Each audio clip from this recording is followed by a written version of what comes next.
What's up, guys? Welcome into Good Morning Lambeau. My name is Clayton. You can check us out on Packernet.com. Find me on Twitter at Packers_access. You can email us, PackersTotalAccess@gmail.com. You can text us 865-658-5824. Flying solo this morning here to talk a little Packers as we're gearing up for the Seahawks game coming up a little later in the week. I think Sunday Night Football is where we got that one scheduled, as the slate's going to be another late night for the post-game show, which, hey, look, there's no place I'd rather be at midnight, 1 o'clock in the morning my time, than talking ball with all you guys and gals in here. I see the chat's already filling up. Appreciate y'all swinging through. Hopefully you're having an awesome morning as we get this work week underway here on December 9th on this gloomy Monday here in Tennessee. We got some rain in Northeast Tennessee, but not too bad, man. It's not too cold. But let's go to the chat real quick as everybody's filing in. Good to see everyone. Nick McSwain said, pretty sure Aaron Rodgers is cursed to always have subpar defenses, LOL. Man, it sure feels that way, doesn't it? He goes to a team that had an awesome defense in the New York Jets when Saleh was there.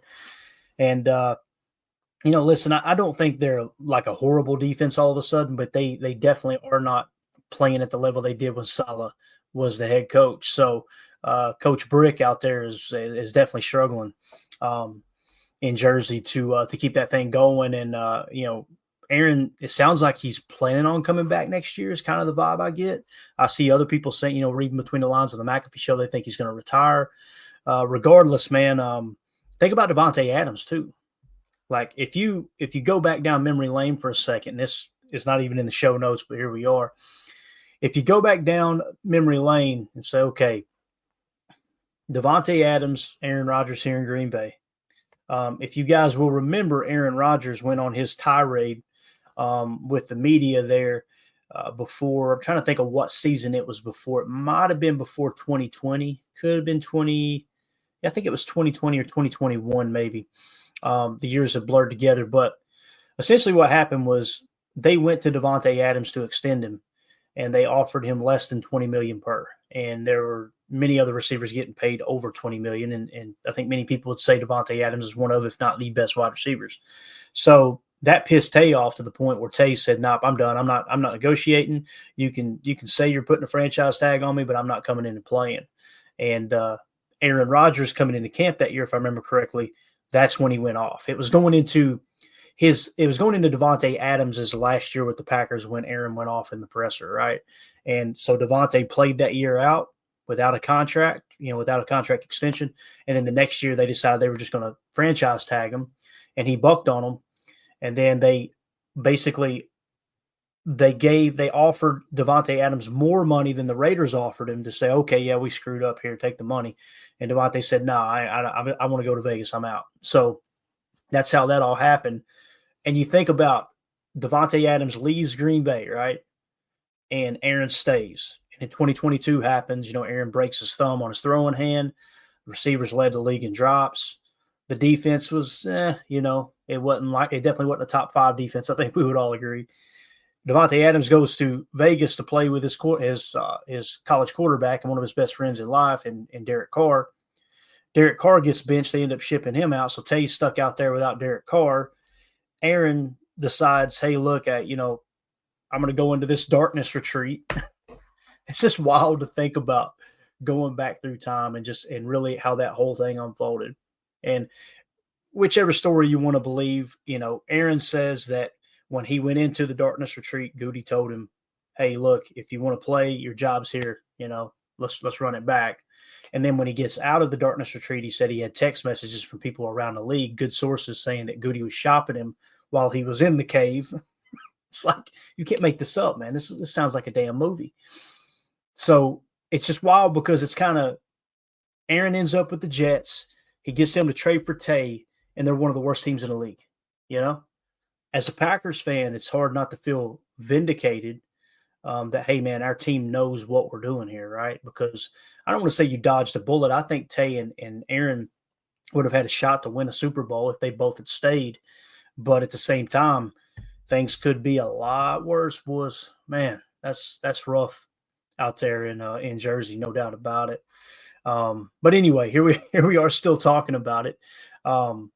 But it is interesting to see how he's got to be miserable, right? And I know he's putting on this facade like, he being Aaron, hell, even Tay too.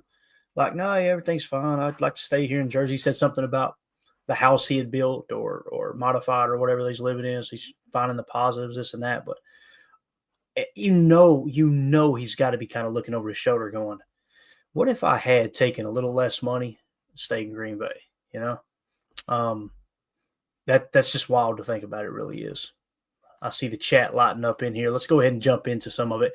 We got to keep it at a 40-minute show today. I got to take my wife to the hospital. Everything's good. Just a little minor hiccup. We're going to get everything taken care of, but we got a doctor's appointment this morning, so that's what we're going to do here. Let's see. Ron Sample said Andy had an interesting stat. Christian 8 drops in his career. Jaden Reed 9 drops this year. I didn't fact check the stat. That honestly sounds good. It sounds accurate to me, Ron. I don't know who Andy is, but that sounds accurate. Of all of our receivers, and our goal was to get into the PFF grades and see where all of our players rank position wise across the league. But Christian Watson has the best catch, the best drop grade of all of our receivers on the team. So I wouldn't be surprised if that is accurate, Ron, for sure.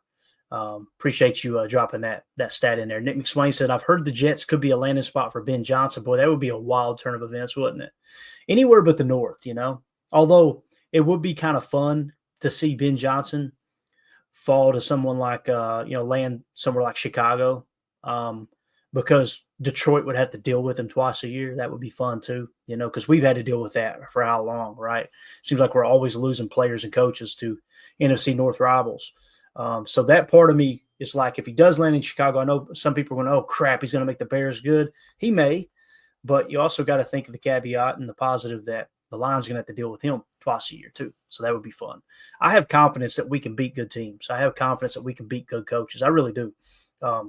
So the thought of the Lions potentially facing 2 extra losses because Ben Johnson, who knows their roster up and down, will be coaching against them, that would be a cool little twist there too. But he may go to the Jets. You're right, man. That could end up happening. Nick McSwain says, I hope he doesn't retire, talking about Rodgers. I know people hate him, but he's a big reason I'm a Packers fan. Kind of hurts seeing him on a bad team.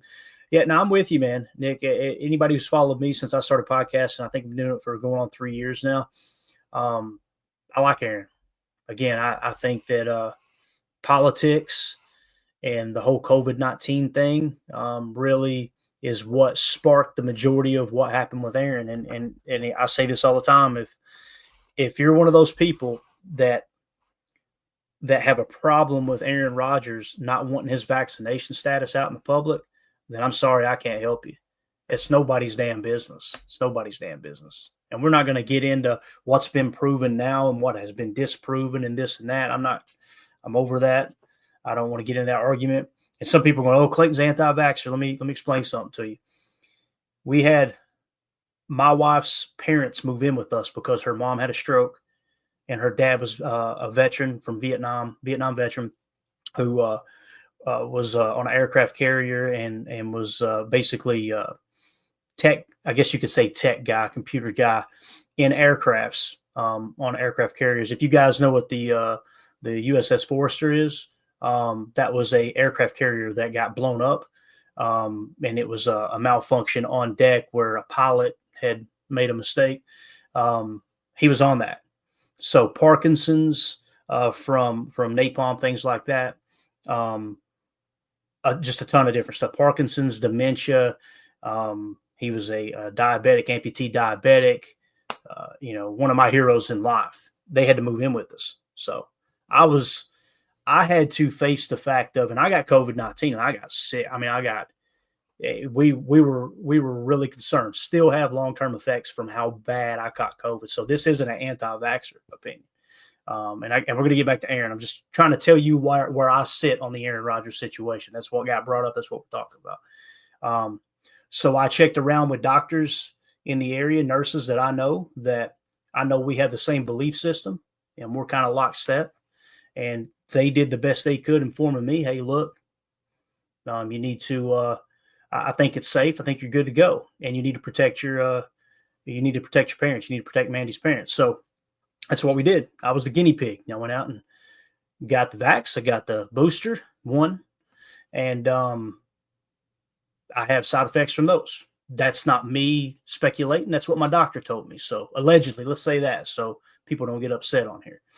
So that was my stance, was like, okay, I caught COVID, and then I try to do what's right to not bring it in on my, high risk parents, and then I got some effects from the treatment. So that's why it's nobody's damn business, in my opinion, what Aaron Rodgers wanted to do with the backs. And again, for the people that say it ain't about that, it ain't about that. Okay, put your money where your mouth is, and everybody can do this. If someone says it ain't about that, go to their Twitter page and search Aaron Rodgers, and it'll just conveniently list everything right in order for you, right? And right in order, you can see when they've ever tweeted about Aaron Rodgers, and you just watch. When the immunization thing happened, boy, it completely flipped. So I don't have a problem with it either, Nick. In terms of Aaron, it is hard to see him on a bad team. And listen, has he got an ego? Yeah, every athlete's got an ego. Could he have done things different? Absolutely, he could have done things different. There's been many times I roll my eyes like, man, this dude is he does not understand how this makes him look right here. But who are we to tell another grown man, you know what I mean, how to live their life or how to act? But I know this, he'll be in the Packer Hall of Fame. He'll be a Pro Football Hall of Famer, first ballot, and I'm glad he's representing the Packers. And anyone who says he's a bad teammate, you ask his teammates, you got maybe 3 out of how many years has he played now? 16, 17 years, whatever it is. There's maybe 3 or 4 teammates that have something bad to say about him. So he's worked with a bunch of different players from different age groups. I'm sorry. You're going to have people not like you. If you don't have, if everybody likes you, you don't stand for a damn thing. That's the way that goes, in my opinion. But Nick says, I like Goody, but ignoring wide receiver and lowballing Adams is a big reason 2022 was such a bad season. Rookies and Sammy Watkins struggled. LOL. Yeah, God, Sammy Watkins. I forgot about that, Nick. Holy cow. That's a great point, man. Feels like a lifetime ago. But yeah, you're right, man. It was we were reaching for anything, wasn't we? Like, yeah, Sammy Watkins, he was highly touted. I know I was just trying to piece it together. Like, Goody knows what he's doing here. And again, the receivers lead the league in drops. So tough look. Again, that was in 2022, not now, thank God. Although drops can be an issue still. Ron Sample says Adams ended up playing for money and not legacy. That's fine, but his career did suffer quite a bit. He didn't play for money, Ron. That's the thing. He took less money to go to Vegas than what the Packers offered him. And this is what Aaron was talking about. What Aaron was trying to say at the time was you got to treat these older players a little bit better. And do I think the Packers are horrible to older players? No, I don't. Like I said, the truth always falls somewhere in the middle. To me, it was more about and this isn't my opinion. This is what Devontae Adams said on an interview. And if you could see, I can't remember who was interviewing, but when you seen, it was Brandon Marshall. Pretty sure it was Brandon Marshall. You guys fact check me on that. You can go find that interview. They said, yeah, basically the Packers told him, this is Devontae talking, not me. The Packers told him, let's see it one more year. So think about everything that Tay had done up to that point. And then imagine working for an organization, working for a company and saying, hey, yeah, I'd like a raise. Well, let's see it one more year. Are you going to come out going, okay, yeah, I'll show you one more year? You're probably going to be like, and another company that's in your hometown where all your family is, think about this, is offering you the same amount of money or similar money. Hey, look, you can come work for us and we love you. Where are you going? We all know what that decision is, right? So, but yeah, it wasn't just I want more money. And what he told Brandon Marshall on that podcast was, he said, how much they offer you? And he went, it was under 20 million. And Brandon Marshall went, under 20 million? Like crazy. So it was a crazy low ball. It is what it is, man. It's in the past, but yeah, it's and again, Ron, I'm not telling you how to think. You can see it that way if you want. That's definitely not how I've seen it. See, you guys hear me on here all the time when we're talking contracts and we're talking like, okay, how do we extend the players we want? Go to them early. Hey, man, here, that's what they did with Tay the first time, remember? But the second time, and that's where it comes down to the blueprint and modeling your roster is, they don't like to give out those third contracts. And when they do, it's typically for a player that's like, hey, all right, he's worthy of it. Aaron was one, right? Obviously, Brett was way back in the day. Jordan Love's now in his second contract. We'll see if he earns a third. And thank God we're a few years away from that, right? But, Kenny Clark got a third. You guys know I wasn't in favor of that. So this isn't just, oh, Clayton, you always side with the players. No, I was anti Kenny Clark extension. I didn't feel like we had seen enough. But obviously the organization knows more than me, and they're better at evaluating talent than me. Obviously, you don't need me to say that. They seen something in Kenny to say, hey, let's give him the bag. Now, you had his best game of the year this last week, so, recency bias, hey, we're looking good. But overall, tough. Let's see what else we got. Everybody following in now. Good to see everybody. Appreciate y'all swinging through, man, here on this Monday. It makes it so much easier to get the work week started when we got a bunch of folks in here talking ball with us for sure. Let's see here. What else we got? Green Ranger says Aaron Rodgers won us a Lombardi Packer for life. Amen, man. Amen. Completely agree. We forget about that stuff too, right? And we forget about the hell he caught when he took over for Brett. Man, there's death threats and everything. Like, it's a tough time for him for sure. Nick in the chat says, I respect Adams for standing up for himself. Good for him. And Aaron kind of went to bat for him too. That's what Aaron was talking about in the whole presser. They thought it was about him. Here's what's crazy. Here's how the media spun it too. This is what I'm talking about. Pissed me off. Then we're going to move on to other things here current. What really made me mad about that was Aaron stood at that podium and basically bashed the organization, saying they don't treat older players better, blah, blah, blah, blah. And the media was like, he's mad, personally mad at the organization, right? What people didn't know was he was going to bat for Devontae at the time. That's what he was doing. And we find that out later. The media immediately shifted it to Devontae left. You guys can find these articles. Devontae Adams left because he's tired of Aaron Rodgers' drama. And what they didn't know, being the arrogant asses that they are, not all of them, but a select few, they didn't know that Aaron was at the podium standing on the hill for Tay. And then like 2 or 3 days later, after I read one of those articles, Devontae comes out and said, I'll stand on the hill for 12, because he knew 12 was going to bat for him. Aaron was going to bat for him. And they just, you didn't hear that quote much, right? If I hadn't watched it on the press conference or on Packers.com, you would have never heard it, because nobody put that quote in the article. So it's just kind of aggravating in that regard. Man, don't tell part of the truth. Tell the whole truth. You know what I mean?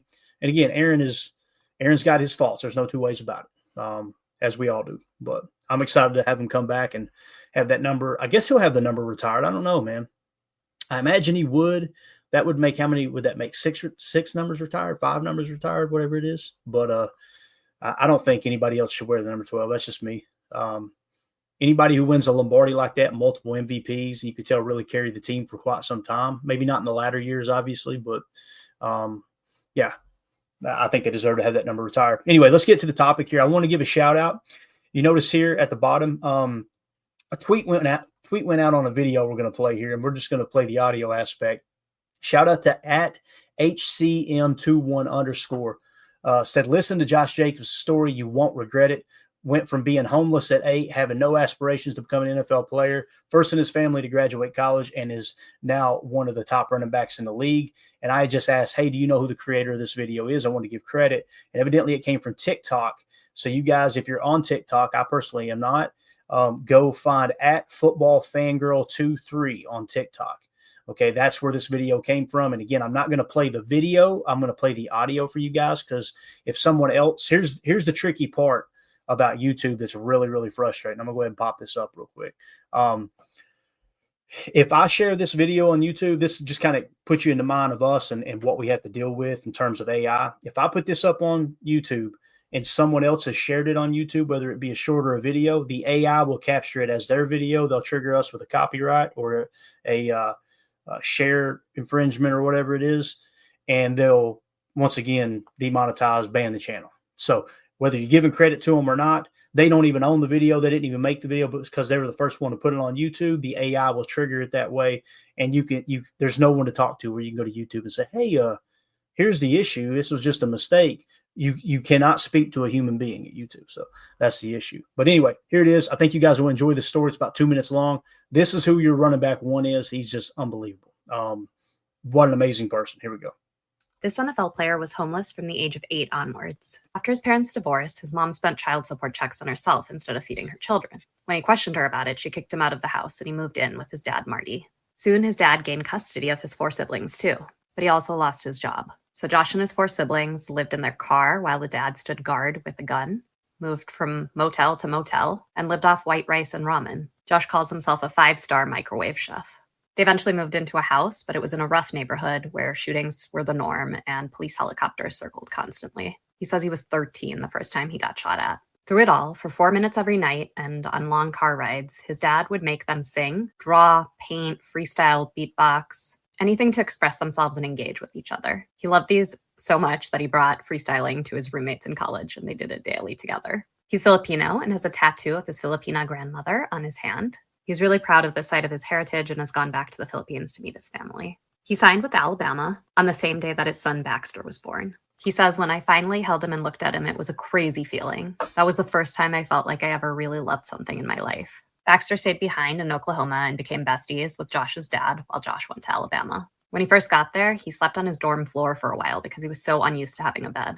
He says, everything was so nice it was weird, and I was used to sleeping on floors and carpet. When you finally sleep in a bed and it's soft, it's uncomfortable. No one at his high school or college knew about his background. The only reason he finally went public with it was when a coach told him it might help other kids like him. He's the first person in his family to go to college, and he didn't have NFL aspirations to begin with. He just wanted to study and get a good education and make his dad proud. He bought his dad a house and a car in his first year in the NFL. He's also become something of a sneaker addict. He has 400 personal pairs at home and thousands more in a storage facility. He's known in the league for having really cool custom cleats. He also still loves to draw and has designed most of his own tattoos himself. Who should I cover next? Absolutely phenomenal job again by on TikTok. It's at footballfangirl23. Go give her a follow, find that video, like it and everything. Just a phenomenal job. Listen, I knew that people around Josh Jacobs thought he was just an amazing stand-up person. I told you guys earlier that when we signed him, one of the first things I found on him from a personal standpoint is his ex-girlfriend, whatever, is basically the mother of his child, was interviewed. And I'm going, oh gosh, where's this going to go? You know, like how many people out there, your exes have something positive to say about you, right? And she said he's an amazing father, an amazing person. He's always there for us if we ever need anything. She just had nothing but great things to say. And I'm thinking, man, this has got to be a high character guy. I did not know that about his background, though. I did not know his story. I knew I'd heard homeless and people compared it to like Donald Driver and things like that, but I didn't know just how bad it was.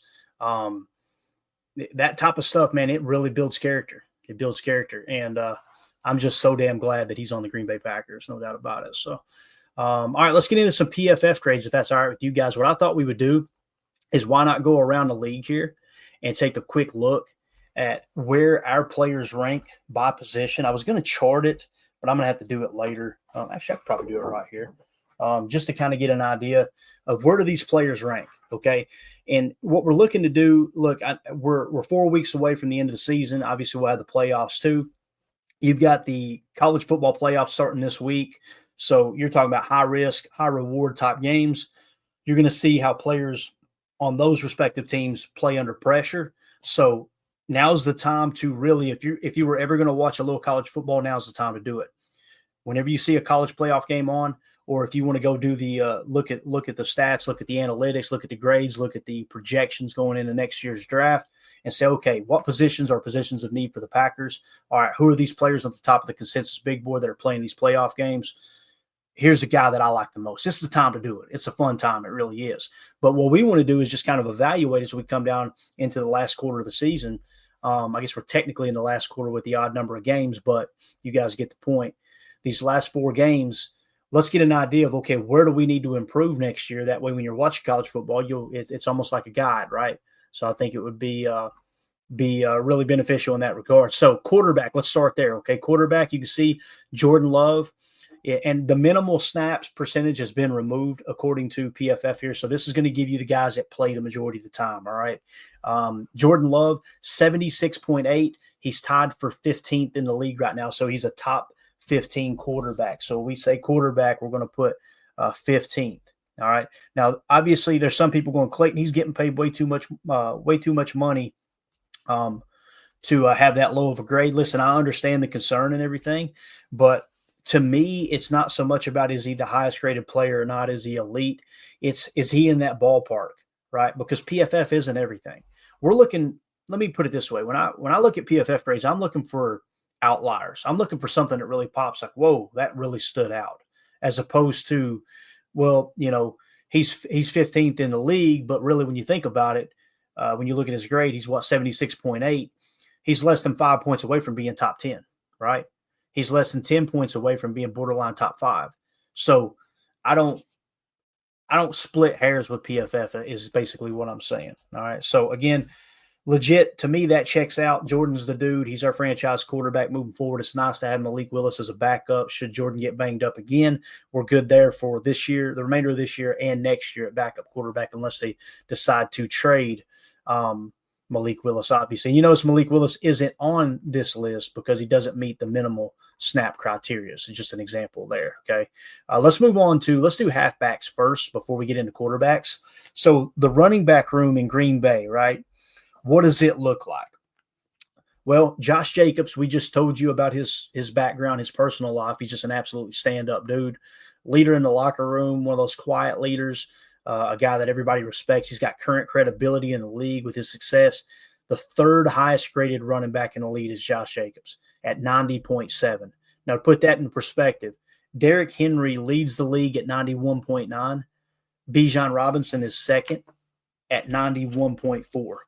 And then you've got Josh Jacobs at a 90.7. So he is less than 2 points, just a little over 1 point in grade, in PFF grade, from being the highest graded running back in the NFL. You guys remember us talking about this? Are we going to get the 2022 Josh Jacobs or the 2023 Josh Jacobs? We got the 2022 Josh Jacobs. So we are in great shape there. So you've got the number 3 back. And here's what's really cool. Look at the number 9 spot, guys. And again, this is minimal snaps removed. Number 9 in the NFL at 82.7 is Emmanuel Wilson. We have rights to Emmanuel Wilson next year. If the Packers want him back, he'll be back next year. You don't have to extend his contract. Emmanuel Wilson is number 9 in the league. So you've literally got 2 top 10 running backs, according to PFF, on your roster. You guys know I feel good about Chris Brooks, right? He didn't make the list, I don't believe, because of the minimal amount of snaps. Yeah, so I think he's grading out fairly decent as well. And keep in mind, Marshawn Lloyd's about to come off the injured reserve, so we're about to get even stronger at running back. So running back is, let's go. Let's freaking go. That's how it sits at the running back position. So you got 2 top 10 backs. Again, this isn't everything. It's just PFF, but we're going to use it as a tool here like we always do. Let's go to wide receiver. There's a lot of talk about the wide receiver room. I was listening to Jen, Gabe, and Chewy just a second ago, and on ESPN Milwaukee, I think it is. And they were talking about Jaden Reed, man. What's up with Jaden Reed, this and that. There's some people, and it's the same 2 or 3 Packer fans that are just freaking miserable. It cracks me up. They're making it sound as if Jaden Reed is this horrible player all of a sudden. They're the same people that are, they for whatever reason, they run around on Twitter with 12 likes and they think they have the right to tell every Packer fan how to fan. Stop complaining, stop being a baby about the penalties and this and that. It's like, shut up, dude.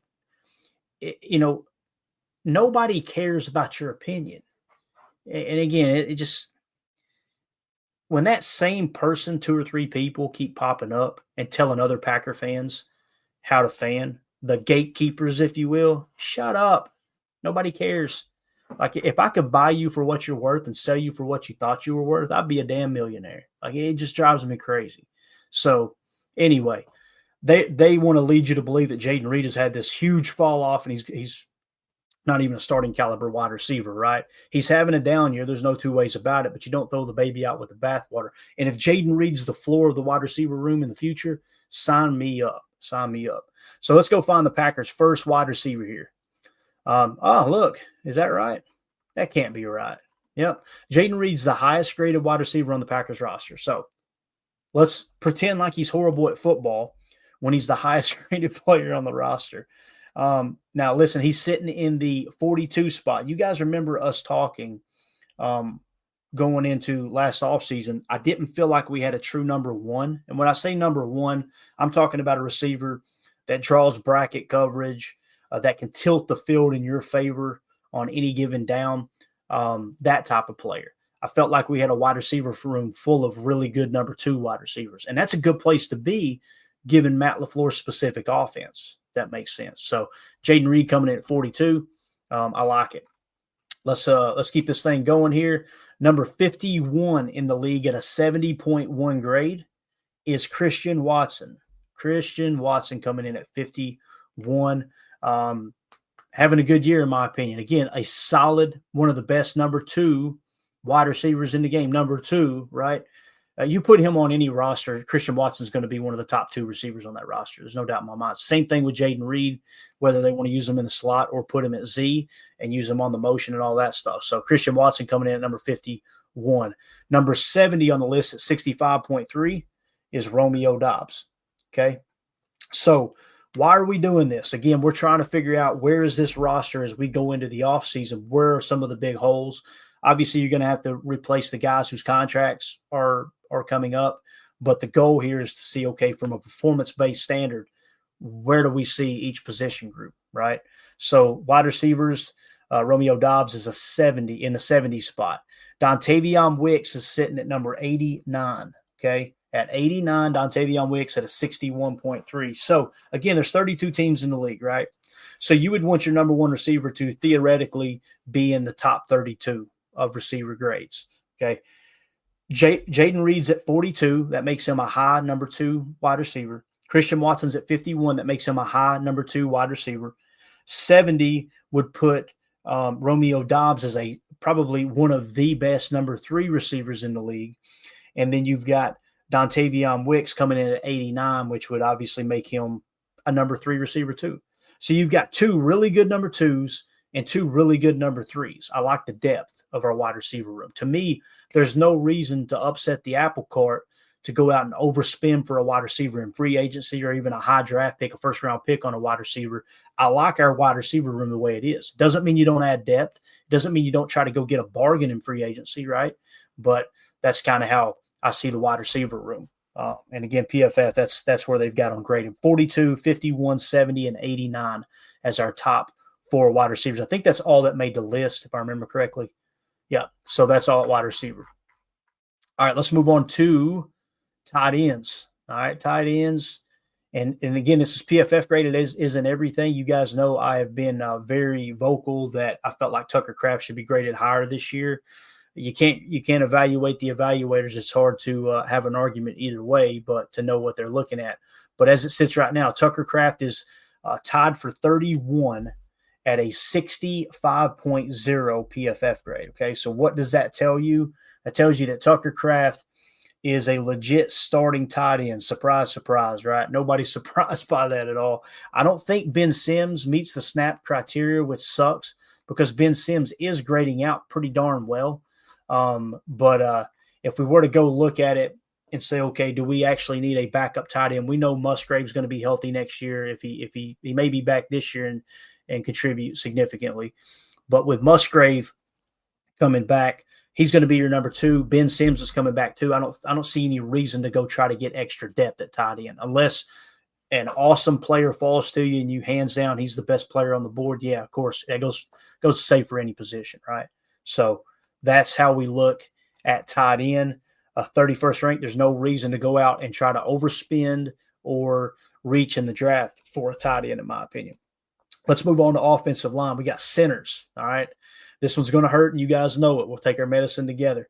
Creed Humphrey, still the highest graded center, and it's not even close, 93.5. We all know he went 1 pick after Josh Myers. He swung and missed on that. Frank Ragnow, number 2 at 86.6. Tyler Linderbaum. You remember Tyler Linderbaum? We had him in the draft. Let's see where we had him ranked at here. Was that this year? It might have been last or the year before, actually. I think it was. Yeah, so it was the year before. I know we had a high grade on him during the draft. Yeah, so it must have been the year before. I don't think they had him as a tackle. Let me just double check.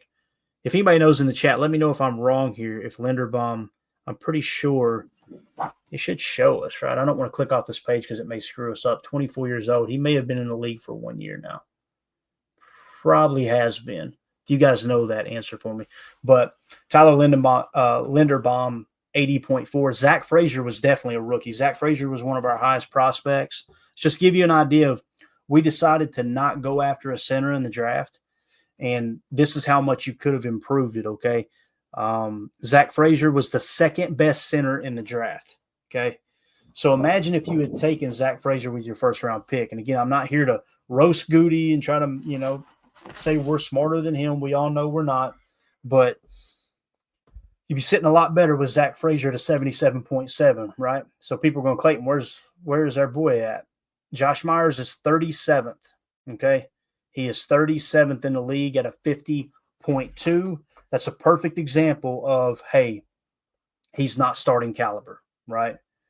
Now, good pass blocker, or has been a good pass blocker in the past. Let's see what his pass blocking grade is on a year now. Looks like it's dropped. Yeah, it has dropped significantly. So what we always hung our hat on with Josh Myers and say, hey, look, he can pass block. He can pass block. It's a 61.3 pass block now. It used to be in the 70s and 80s at times. And it's like, hey, but he's a good pass blocker. You can kind of put up with it, right? That's tough, man. Really, really tough. Yeah,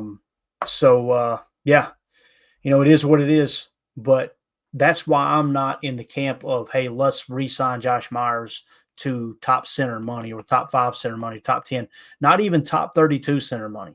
That's what I'm getting at. Like, if he agrees to a deal for $3 million per, yeah, I think it'd be worth it to bring him back because he's familiar with Jordan. He's familiar with the offense. He's good enough that you're not overpaying for him, and you could still go out and try to find his replacement. Now, many people believe his replacement's in the building, whether it's Elton Jenkins, Jacob Monk, whoever it may be. Regardless, you're looking to improve that position one way or another. And if you do kick Elton over, then you need to add depth at guard, and you're still taking a swing in the draft an interior offensive lineman, right? Same thing with the guard position too, really, when you think about it. So center, 50.2, that makes him the 37th ranked center. That's one I'm going to put in the red because we feel like, hey, that's going to be a need this offseason. Ironically, it was a need last offseason too that didn't get addressed. So it's what it is. All right, let's go to guards now. So keep in mind with guards, top 64 is starting caliber, okay? Top 32 means you're one of the best, in my opinion. But top 64 is starting caliber. This may surprise us here because I know Elton's having a bad year. Going down the list here and just looking, Dominic Puny, he was a rookie. You guys remember him? He was a rookie going into this last year's draft. He was one that was on our draft board, 81.1 with the San Francisco 49ers. So imagine if you had him plugged in at guard, right? Let's go on down the list here and see where our Packers are. Elton Jenkins is 46th in the league right now at a 61.4, okay? So, again, I would say that's starting caliber. Obviously, it's not as good as you want to see. You want it to be in the top 32. But this kind of goes along with what we've been saying with other positions. Like, you don't throw the baby out with the bathwater. He's your best guard on the team. Why would you get rid of him? You know what I'm saying? So, Elton Jenkins at a 60.8, we'll write that in. So that puts him ranked 46th in the league in terms of guards. Now, the next guard, who is it? Sean Ryan at a 58.0. That puts him in the 55 spot. So once again, within that starting 64, that top 64, that says, okay, he's a legit starter. And it's not so much about looking at the grades as it is comparing them across the board to other people at their position in the league is what we're trying to do here. So Sean Ryan, in my opinion, has earned the right to be the right guard as it sits right now. That doesn't mean you're going to break the bank and re-sign him. It doesn't mean you don't take a swing in the draft. And it damn sure don't mean you don't try to find a deal in free agency. But the way it sits right now, guard is not really an eyesore to me. And I'm color coding these for a reason. So the reds will really pop out to us on both offense and defense. Hey, here's what we need. That makes sense. So that's what we look like at the guard position, the 46th ranked and the 55th ranked. Now, I think we would all agree we think Elton Jenkins is better than the 46th. I don't think there's 45 other guards in the league that's better than him. That's just me personally. I could be wrong. So let's see here. Prince in the chat says, I have center as the top need for the draft. If they wanted to keep Myers, they would have extended him. I agree with you. I think it kind of feels that way too. I don't have it as the top need in the draft, but offensively, yeah, I'm with you on offense. I think we got greater needs on defense. Obviously, we got to find a 3-tech, and I know Kenny's under contract for the next 2 years, but find that next great 3-tech. You got to do it. You got to do it. Unless somebody really emerges here in the last 4 weeks, you got to find that 3-tech. And I think you still need to keep looking for an edge defender as well. That's just me personally. I think you still need to be looking for a mock linebacker too. Yeah. All right. Let's keep it moving here. Let's go to tackles now. Okay. Offensive tackles. Look at here, boys. Zach Tom coming in at right tackle as the 7th highest graded tackle in the game. The fact that he was such a late round pick, I think a 4th round pick, is just absolutely awesome. So you get him in the 7th spot. We'll put him in the green because we know he's playing damn good football in the basically the upper half of his position there. Let's see here. Let me go back and put Jordan's in green as well. Obviously, we need a running back. So I'm trying to keep this clean as we go along. And all this is going to make sense when we get done because we're going to do the defense tonight. And we're going to come away with a little game plan. All right, here's what we need to be looking for in this year's draft and offseason. So Zach Tom, number 7 at tackle. Let's see where Rashid is. Rasheed Walker, 48th. All right, so he's the 48th graded tackle at a 64.9. Obviously, that is within the top 64, so that would make him a starter. I'm not going to put it in green. I'm going to put it in black. But he is number 48. Now, listen, we talk about left tackle being a tier 1 position of importance. So if there's somebody hearing my voice that says we can do better than Rasheed Walker at left tackle, I completely agree. I do. I just feel like there's greater needs based off of the talent differential of Rasheed Walker and what we may or may not get in the draft. You know, we drafted Jordan Morgan. He was a left tackle his entire life, and we're trying him at right guard. Who knows? He may end up being the left tackle of the future when it's all said and done. We don't know. It's still early. But I like what Rasheed Walker's doing. And the main reason, this is what I'm talking about with exceptions here is, guys, look at his pass blocking grade, 81.8 pass blocking grade.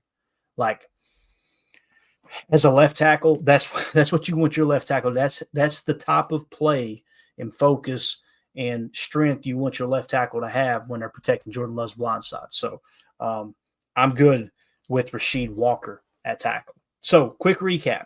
And again, hopefully you guys have kind of caught on to what we're trying to do here. I want to make sure there's no other tackles. I don't think there is because of the snap count. There is not. All right. So quick recap.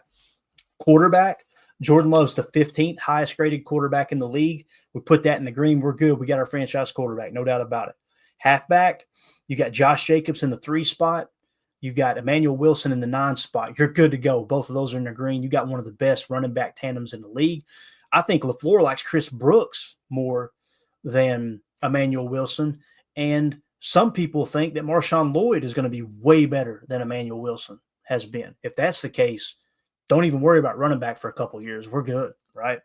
Wide receiver, we got the 42nd best in Jaden Reed, the 51st best in Christian Watson, the 70th best in Romeo Dobbs, and the 89th best in Dontavion Wicks. I feel good about the wide receiver room. Now, listen, if one falls to you in the draft and it's like, man, we had a tier 1 evaluation on him. The grade was just through the roof, right? Like an 80 grade on him or something crazy. If that was the case in the draft, yeah, I'm cool with them drafting a wide receiver if it's a stud and they're confident that it is. Now, what we're going to be picking is going to be in the late 20s, probably mid to late 20s. Probably not going to have that kind of player fall to you, right? So I feel good about where we're at wide receiver. Tight end, Tucker Kraft, 31st, a legit starting tight end in the league. You guys know, got some of the best hands in the league. He's a yak monster. I'm sure he still leads in yak over expected. So we're good there. You got Musgrave, who once he gets healthy, I think he's a solid number 2. Ben Sims, I think, me personally, I know I'm in the minority here. I think Ben Sims is a better tight end than Musgrave. Now, that may not last for long, but I really like Ben Sims. So the fact that he's going to be back is awesome too. So tight end, you're good. Center, though, the 37th graded center, okay? We got to do something with center. This is the year that we've got to do something at the center position. We got to do it. Whether you – like I said, if you think your center is in-house and you feel good about Jordan Morgan and Sean Ryan being the guards, I'm okay with that. If you want to put Elton Jenkins at center and play Sean Ryan and Jordan Morgan at guard, I'm totally good with it. Draft depth for both of those positions, and you're off and running. I get it. But if you're one of those fans that also says, hey, why don't we leave Elton at left guard and let's go find a freaking stud of a center. Let's go find Creed Humphrey. Let's go find Linderbaum. Right, Zach Frazier, somebody like that. I'm on board with that too. the reality is we got to get better at center. And this is what has hurt the team. Listen, it hurt against Detroit, whether anybody wants to admit it or not.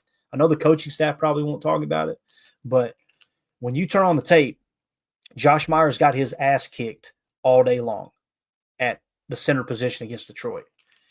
The fact that you only lose by 3 points with the bad officiating that we talked about and your center playing that bad, imagine if you had Creed Humphrey playing center. Imagine if you had Zach Frazier playing center.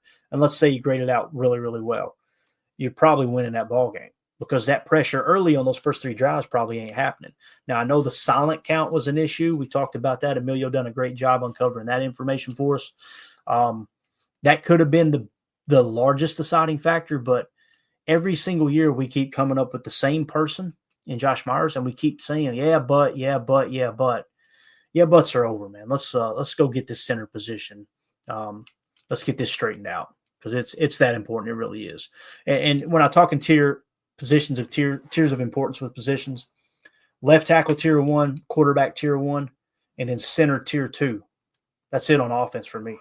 You got to make damn sure you've got a great left tackle, a great quarterback, and a good center if you're going to do anything on offense. You can have, and I know people are going, but wide receiver, Clayton, what about wide receiver? What about this? What about that? I got you. You go out and get 2 good wide receivers and not touch center, not touch left tackle, and you're the Chicago Bears. That's what happens. I'm just telling you. So that's how I see that. So, and yeah, I'm good with it. Like what Judah Tom says here, and we got to go. Mandy's going to kill me. Yeah, Josh can be our backup, upgrade at center. Imagine that. Imagine if you went to Josh Myers. This is what I'm talking about. He's probably going to get paid really, really good in free agency because he's an athletic freak. There's no 2 ways about it. And I wouldn't be surprised if he goes somewhere else and has success. Like that happens all the time in the league, not just with the Packers, with other teams letting players go. Sometimes it's just a good fit somewhere else. But if you go to him and say, hey, Josh, let's give you, how about a 3-year deal, right?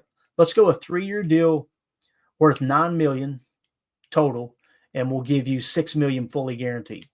So $6 million check for 3 years. He's probably going to say no.